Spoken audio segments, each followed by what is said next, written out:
Hey boys and girls, today we'll be discussing the importance of having a dividend clause in investment and shareholders agreements.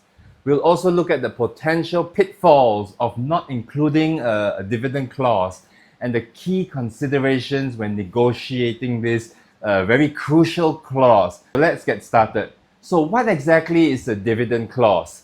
In simple terms, a dividend clause outlines how and when dividends or profits are distributed to shareholders. It specifies the conditions under which dividends are paid, the frequency of dividends, the amount each shareholder receives, which usually is in accordance with their shareholding proportion in the company. For example, if you hold 30% of the shares in the company, and the company declares a $1 million dividend to shareholders, then logically you should get $300,000. Including a dividend clause in your investment or shareholders agreement is vital for several reasons. Firstly, it provides shareholders with a clear understanding of when they can expect returns on their investments, offering predictability and financial assurance. Secondly, by having predefined rules for profit distribution, you can avoid conflicts and misunderstandings amongst shareholders. Finally, it helps both the company and the shareholders with financial planning, as there is a structured approach to distributing profits. Now let's talk about the potential pitfalls of not having a dividend clause.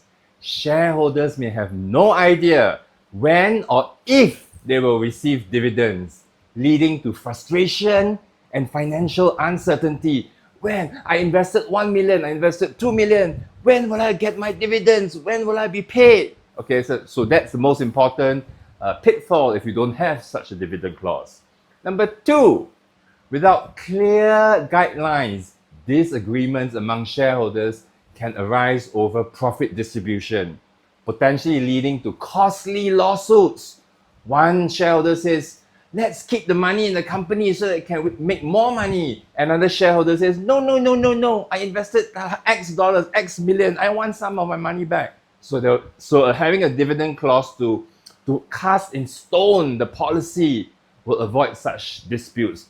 Thirdly, the absence of a dividend clause can create a misalignment between the company's management and its shareholders, especially if the management prefers to reinvest profits, as I said earlier, rather than to distribute them to the shareholders. Let's talk about the key considerations when drafting a dividend clause.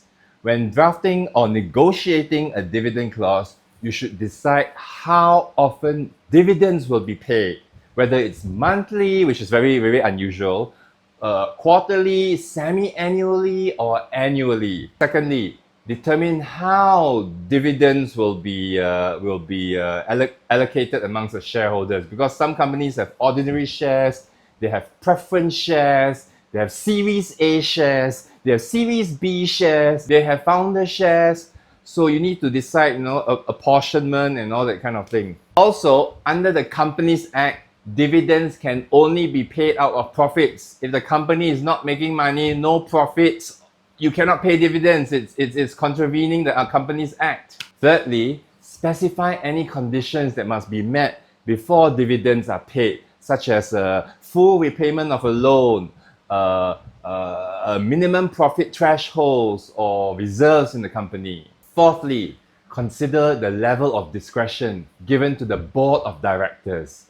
Will they have the authority to decide when dividends are paid, or will it be mandatory under certain conditions? And my advice is to ensure that your dividend clause makes it mandatory as long as certain conditions are met. Finally, decide on the balance between distributing profits to shareholders or reinvesting the profits back into the company, as retained earnings. This can impact the company's growth and shareholders' long-term returns. So a typical dividend policy may go something like this. The company shall distribute no less than 70% of its annual net profit after tax to shareholders no later than 3 months after the end of the financial year. So this will give investors and shareholders assurance that so long as there's profit, they will get at least 70% of it.